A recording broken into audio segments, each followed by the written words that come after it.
Entrevista. Ciudad Capital. Pues ya estamos aquí en la sección de la entrevista, esta entrevista que les preparamos cada semana, donde platicamos con personajes diversos que puedan aportar al debate público. En este caso buscamos un personaje que ha sido muy crítico con la Constitución de la Ciudad de México, que es un hombre muy respetado en la parte académica y que siempre hace críticas muy oportunas, ¿no?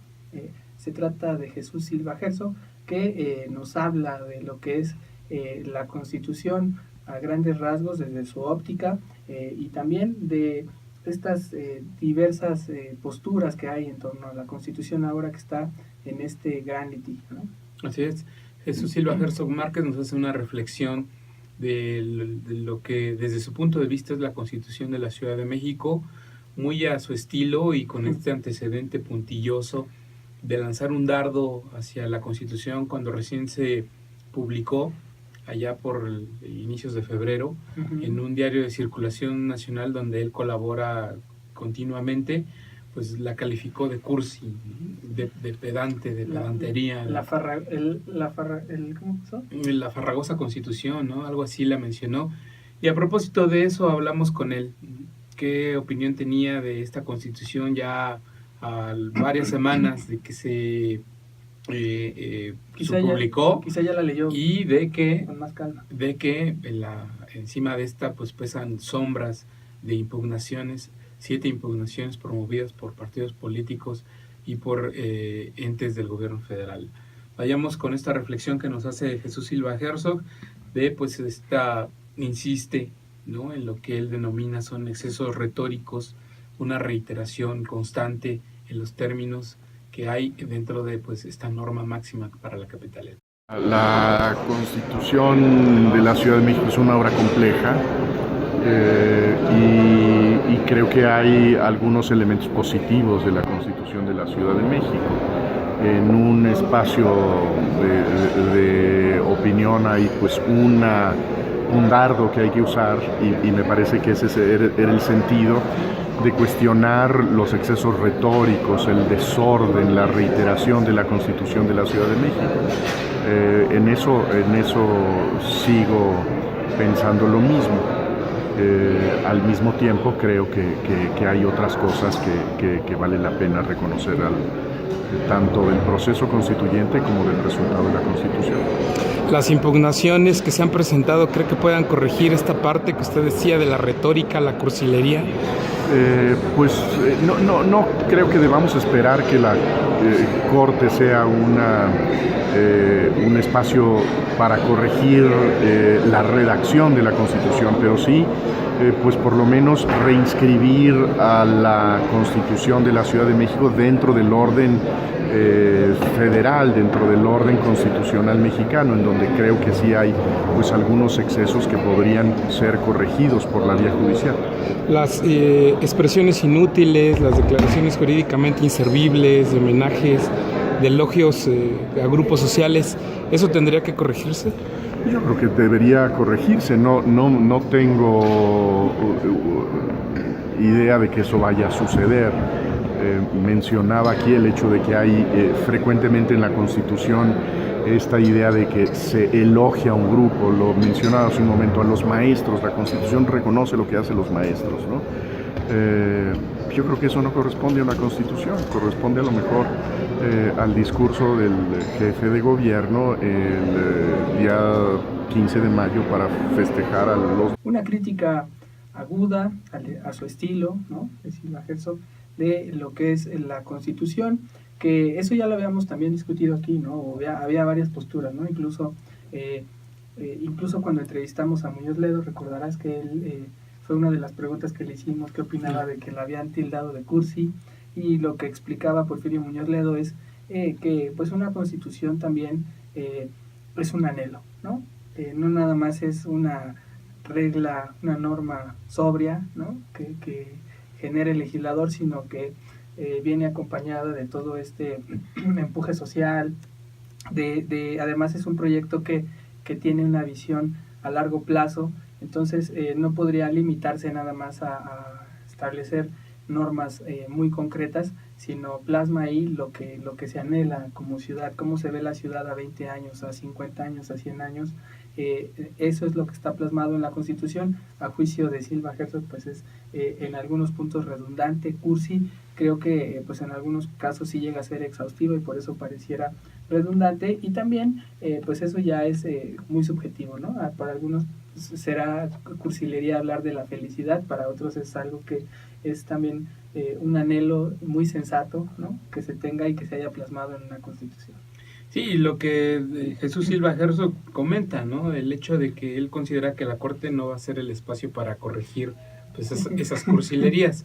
Lo que él sí dice es que pues si se presentaron estas impugnaciones, que por cierto las defiende, dice que son parte pues de nuestro régimen democrático y que son parte de un régimen constitucional, pues justamente que evite que la Constitución de la Ciudad de México esté fuera de la legalidad, ¿no? Y que por eso no hay por qué sorprenderse ni rasgarse las vestiduras de que se hayan presentado, pues en su momento, como lo dijimos, esta cascada de impugnaciones por parte de la PGR, la Presidencia de la República, el Senado, el Tribunal Superior de Justicia, en fin, todas estas instituciones que promovieron estos recursos, acciones de inconstitucionalidad y controversias en contra de esta norma máxima de la ciudad.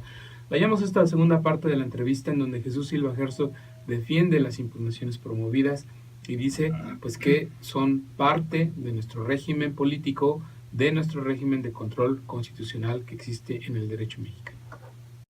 Anticipo de que viene un debate judicial muy interesante, muy valioso, no solamente para la Ciudad de México, sino para todo el país, ver de qué manera se examina la Constitución de la Ciudad de México. Como opinión personal, las impugnaciones que presentaron pues desde partidos políticos hasta la Presidencia de la República, ¿qué le dejan? ¿Qué reflexión jurídica y política? Yo creo que aquí se resaltaron argumentos muy valiosos.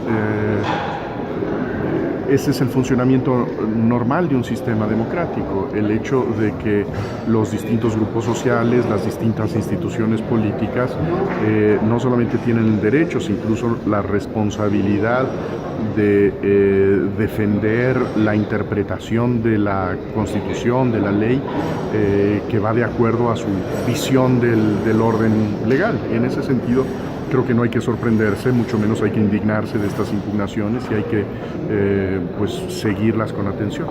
Estos mecanismos de control constitucional se dice que son jurídicamente válidos, pero políticamente o hasta éticamente ¿son válidos? Mira, yo creo que esa crítica se ha hecho, se ha cuestionado que el presidente de la República no debió de haberlo hecho porque pues tuvo una voz en el Congreso Constituyente a partir de sus representantes, pero yo creo que más allá del resultado, más allá de la participación, no significa eso que deba el Ejecutivo, la Procuraduría estar de acuerdo con el resultado final, con la desembocadura del proceso. Yo creo que hay que darle la bienvenida a estas impugnaciones. Es la Suprema Corte de Justicia la que a partir de su interpretación, a partir de su lectura crítica, dará fijeza a la Constitución. De otra manera tendríamos una Constitución bajo sospecha y la única manera en que se logren solventar estos cuestionamientos es a través del propio proceso judicial. Esas fueron las opiniones que tiene Jesús Silva Herzog Márquez en cuanto a la Constitución, que yo diría efectivamente no tiene nada de malo, ¿no? Es parte del espíritu democrático de este país que la Constitución pase por ese tamiz que es la Corte. Lo que a mí sí me preocupa es que leyendo las impugnaciones te das cuenta que sí hay unas que están al vapor y otras que sí presentan aberraciones como lo del secreto profesional, ¿no? Es decir, creo que se puede compartir lo que es técnicamente jurídico de hacer una revisión del control constitucional y el control convencional, pero ya caer en esos excesos de ir para aprovechar este escenario jurídico para tener una regresión en el tema de derechos, yo creo que eso no se debe de compartir. Así es. Comentarles a nuestros amigos, la Suprema Corte de Justicia de la Nación ya aceptó el recurso de reclamación que hizo Alejandro Encinas solicitando que la Corte lo considere como autoridad competente para hacer la defensa jurídica de la Constitución de la ciudad en su calidad de expresidente de la Asamblea Constituyente. El recurso de reclamación no quedó con el ministro ponente de las impugnaciones, que es Javier Lainez. Fue remitido este recurso al ministro Alberto Pérez Dayán, quien va a tener que resolver al respecto. Alejandro Encinas confía en que la Corte determinará que es la Asamblea Constituyente y no la Asamblea Legislativa del DF ni el gobierno de la ciudad los que tengan que hacer la defensa jurídica de la Constitución de la Ciudad de México. A propósito de lo que decías, el mismo Alejandro Encinas comentaba que pues una de las impugnaciones de las que se muestran más dolo y más mala fe es la que interpuso la PGR, porque no solo ataca todo lo que es la Carta de Derechos, los artículos que componen ese capítulo, sino que se va contra toda la Constitución argumentando que hubo una falla en el procedimiento a la hora de votar, que debió votarse por 2/3 partes de los diputados que integraban la Asamblea Constituyente y no por las 2/3 partes de los diputados presentes al momento de la votación, que es totalmente distinto, ¿no? Entonces, bajo ese argumento es que Alejandro Encinas dice que, pues, por ejemplo, la PGR también demuestra su dolo porque su acción de inconstitucionalidad, muchos de los argumentos los presenta, pero con base al proyecto del jefe de gobierno, Sí, claro. no de la Constitución que se aprobó el 31 de enero, sino del proyecto que el jefe de gobierno presentó el 15 de septiembre del 2016, y por lo que incluso controvierte numerales de artículos que ya no existen, Sí. ¿no? O sea que bajo ese sentido es incluso irrisorio, ¿no? Sí, están atacando nada. Y bueno, lo que sigue, el consejero jurídico Manuel Granado nos comentaba que ya están preparando, tienen lista, en la siguiente semana acabarán con la respuesta que el gobierno de la ciudad y que también la Asamblea Legislativa tiene que dar a las 3 controversias constitucionales. Recordemos, las 7 impugnaciones están divididas de la siguiente forma. 4 son acciones de inconstitucionalidad que promovieron el Partido Morena, el Partido Nueva Alianza, la PGR y la Comisión Nacional de Derechos Humanos. Y las otras 3 son, para juntar este número de 7, son controversias constitucionales que promovieron la Presidencia de la República, el Tribunal Superior de Justicia y me falta uno, Presidencia de la que ya es Presidencia de la República, ya lo comenté, y el Senado. el Tribunal Superior de Justicia y el Senado de la República. El 3 de mayo vence el plazo para que el gobierno de la ciudad presente el informe respecto a las 3 controversias constitucionales. Eso es lo que se viene en el futuro inmediato de este proceso jurídico de defensa de la Constitución. Así es lo que se viene, y además el jefe de gobierno la semana pasada dijo que él, de manera personal, como abogado, estará solicitando una audiencia con todos los ministros para poder exponer su visión y su defensa de la Carta Magna de la Ciudad de México. Así cerramos la entrevista, vámonos a lo que sigue en sustentabilidad.